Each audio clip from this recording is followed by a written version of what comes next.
Our first reading this morning comes from the writings of Francis David, who we heard a little bit about earlier.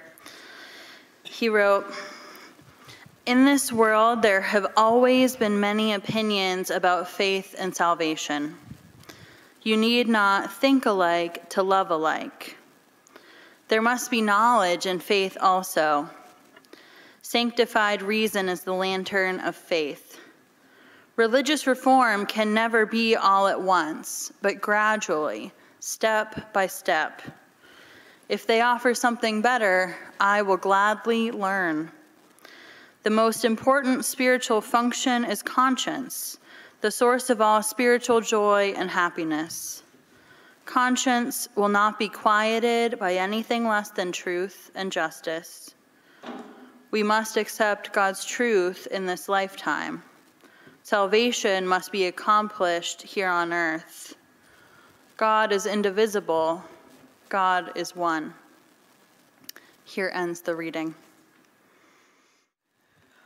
The Larger Circle by Wendell Berry. We clasp the hands of those that go before us and the hands of those who come after us.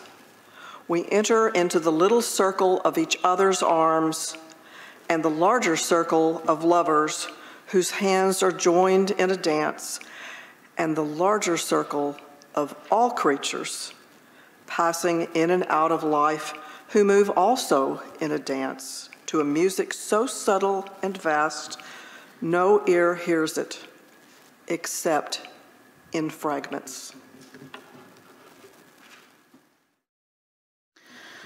So our theme for the month of September, as I think we've talked about a few times before, is heritage. And heritage is, of course, about history, but it's also about what's handed down to us by those that came before. For those of us who have had things handed down to us by family members, friends, loved ones of any kind, you know that some of these are treasures, things that connect us to all that has come before. And others are things we may not always want and often don't know how to deal with. We are handed at times a complicated mess and told to make meaning. So it has been from generation to generation. If you've ever come to one of my new member conversations, you may have heard my talk on UU history, which really begins with the idea that we, as a faith tradition, are older than we think we are. Sometimes it can be hard to be a Unitarian Universalist because there are lots of questions you field, like, what is that? I've never heard of that. What do you guys believe? And do you believe in the Bible? And sometimes these come from a genuine place and should be answered as such, and sometimes they don't. But the questions at times can put us off balance and make us feel like our faith is somehow less legitimate, less valid, less real, just because it may not be widely known. And so I think it's always helpful to remind ourselves that we have been around for a very long time. People just haven't always wanted us to be around. We'll see that in a minute. So yes, it is true that the Unitarian and Universalist traditions merged to create the Unitarian Universalist tradition we know today in 1961, which is young for a faith tradition, absolutely. But these ideas have been around for a long, long time. So both U's, Unitarian and Universalist, have their roots in early Christianity. So Origen of Alexandria in the 3rd century promoted the popular idea of salvation for all people. And Arius attended the Council of Nicaea in 325, and that's where we get the Nicene Creed. He argued that Jesus was not of the same essence as God. So this is one of the first places where we see opposition to the idea of the Trinity. We know of these two belief systems mostly from the writing of those who condemned their work as heretical. Evidence of their work was destroyed. So that's what I mean about people have not always wanted us to be around. We also have theological roots in Europe. Socinians in Poland, who were non-Trinitarians, taught about the humanity of Jesus, a belief for which they were persecuted and disbanded in 1568. And some of these non-Trinitarians eventually settled in Transylvania, which is what we're going to talk about today, and some eventually made it to England. And in both of these places, Unitarian movements sprang up. And so our story that we're focusing on today, that you heard me tell a little of to the kids earlier, begins in Transylvania, and it actually starts with a woman called Queen Isabella. And Isabella was a humanist in the tradition of Erasmus, and during her time as queen, she had passed a lot of legislation supporting religious tolerance, most modeled on that of the Ottoman Empire.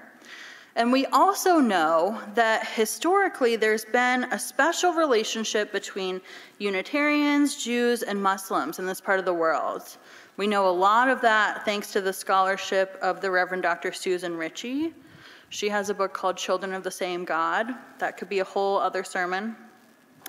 But Isabella's successor, her son John Sigismund, continued her legacy of religious tolerance, and he hired a court preacher named Francis David. So I think we can probably best understand David as what we might call today a seeker, someone who has that kind of natural curiosity about the world and our place within it. And like some of the seekers among us today, he dabbled in a lot of different faith traditions.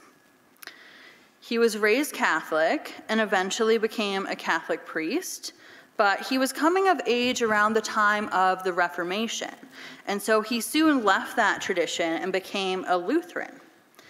That didn't really last either, and there's not a lot of writing about why, but he eventually entered the Reformed Church and became a Calvinist.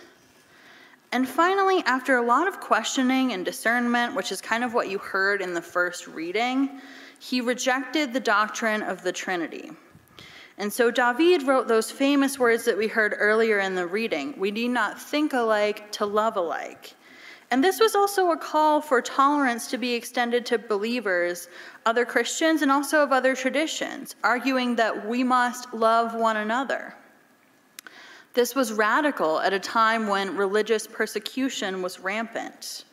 And he also set a little bit of our precedent for freedom of the pulpit, the fact that the preacher can speak the truth as they see and understand it, knowing that not everyone will agree. These are some of the practices we hold dear in Unitarian Universalism today. And here's a little quote from the actual Edict of Torda that he authored. He says, "Preachers everywhere are to preach the gospel according to their understanding of it. If the parish willingly receives it, well, but if not, let there be no compulsion on it to do so, since that would not ease any man's soul. But let each parish keep a minister whose teaching is acceptable to it. Let no superintendent or anyone else act violently or abusively to a preacher. No one may threaten another on account of his teaching with imprisonment or deprivation of office. Faith is a gift of God, and it comes from listening, and listening is through God's word." So when the King John Sigismund's reign came to an end, though, he was succeeded by a Catholic king who rolled back a lot of these acts of religious tolerance that had been passed under Sigismund. And when David denied the necessity of invoking Jesus Christ in prayer, so remember he has rejected the Trinity, he was imprisoned, where he later died.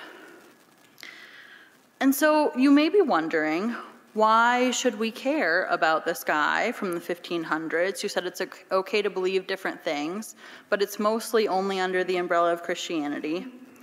Especially when his theology is still so far removed from what many UUs believe today.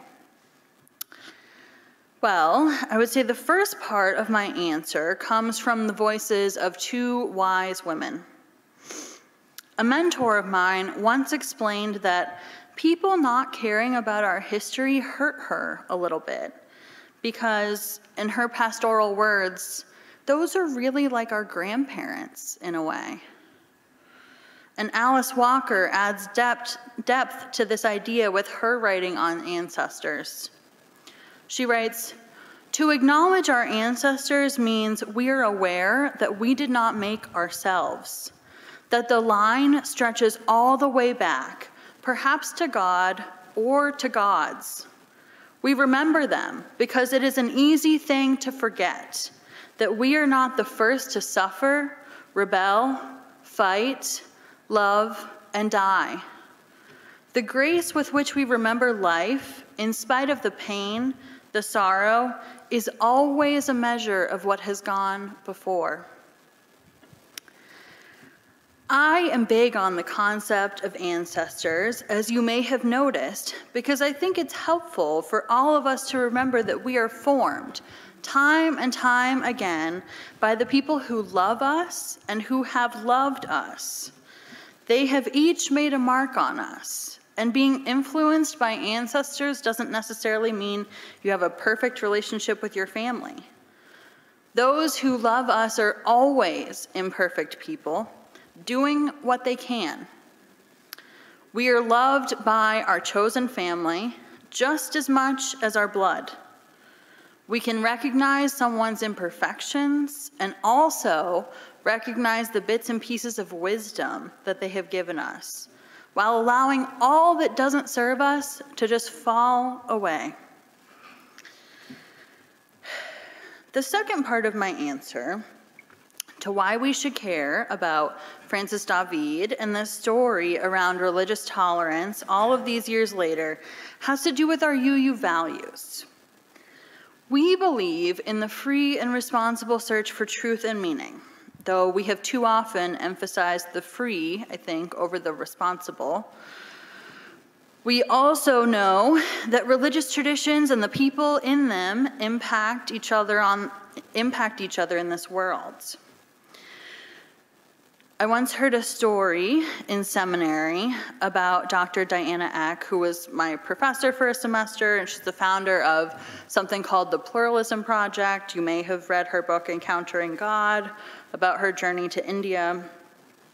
But at a faculty meeting, there was some debate ensuing about the influence of one religious tradition on another.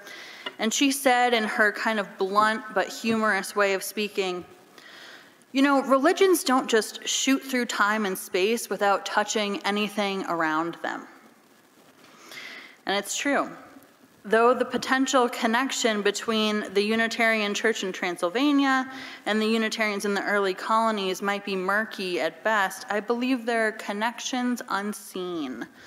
That it's no accident that these ideas were bubbling up in many places, risky as they were, by people who were inclined to question, who asked that others be respected despite differences of opinion. And I would say that this is tricky. If there's one thing that sometimes upsets us UU ministers, it's to say that Unitarian Universalists can believe whatever we want. I do hear and understand this desire for a wide open faith, especially for our young people and for folks who have grown up feeling kind of theologically smothered by one tradition or another. But the truth is that though lots and lots of people can find a home in Unitarian Universalism, it may not be for every single person. My friend and colleague, the Reverend Alex Jensen, has some wise words on this. He writes, "You can't be a UU if you absolutely and fundamentally believe that there is only one path or one spiritual truth out there that gives life meaning. If you cling to just one set of beliefs, dogmas, or creeds and shut out the possibilities and offerings of other traditions that are different from your own, I am sorry to tell you this, but you are not a Unitarian Universalist, distressing as this might be." He continues, "I say none of this from a place of gatekeeping or alluding that there is a sort of creed or litmus test for what makes us Unitarian Universalists. Practically speaking, As wide as our welcoming embrace is, there are some things that are non-negotiables for us as a people. Those non-negotiables are the inherent worth and dignity of each person, no matter who they are, the rigor of critical thinking about ourselves and our beliefs, and the bounty of the world's traditions that each hold a piece of the cosmic puzzle about how we might understand these wild, wondrous lives of ours. Now, you can't be a Unitarian Universalist and believe anything you want. You can believe in a lot of things, but there are some fundamental things that bring us and bind us together as a tradition and as a faith. So now I'm continuing in my voice. One of these fundamental things, I think, is love, as David describes. To love one another, to act in love. Taqiyya Nur Amin has this to say about Unitarian Universalism, love, and relationships. Being you in part means maybe you don't pray the way I pray. Maybe you don't pray at all. But how do we live together in equitable community, despite what I think about God or what you might think about God? This is a faith that causes us to commit to the work of making justice. This is a faith that calls us to think about what it means not to believe the same, but to live together in beloved community, despite our own discrete perspectives about spirituality or the afterlife. This is a part of the call, the mandate of what it is to be Unitarian Universalist, to figure out how we live together in loving, equitable, just relationship with each other. So the truth is that this sermon is both for you, the people here gathered and the people watching, and not for you at the same time. In many ways, it is for the place in which we live, for Texas in 2022, for the people for whom tolerance is a dirty word, for whom belief in many ways to understand this life is unheard of, and for whom the idea of loving one another is more a theory than a practice. It is a way to respond to the things that bring us back and forth between tears and rage. We need not think alike to love alike. This is not about listening to the other side, to be clear. It's really not. But I have found in my relationships throughout my life where there's love, real love based on listening and respect and curiosity, there is an opportunity to build something. There is a foundation on which we might begin to make change. We need not think alike to love alike. And so, this puts us again into the complicated territory of relationships, those snarled and messy things that give life meaning.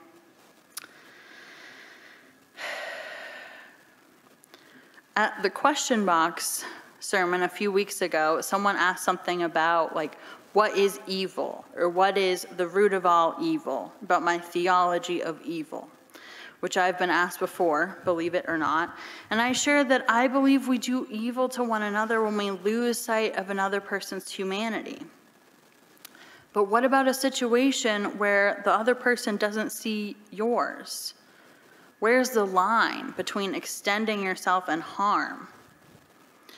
The truth is that I cannot decide that for you, and there are no easy answers here. We do our best to maintain the relationships that serve us across differences in belief for the long haul, if we can. And if we decide we can't, we acknowledge that we tried our best for as long as we could, and we call it good, for there will definitely be another chance.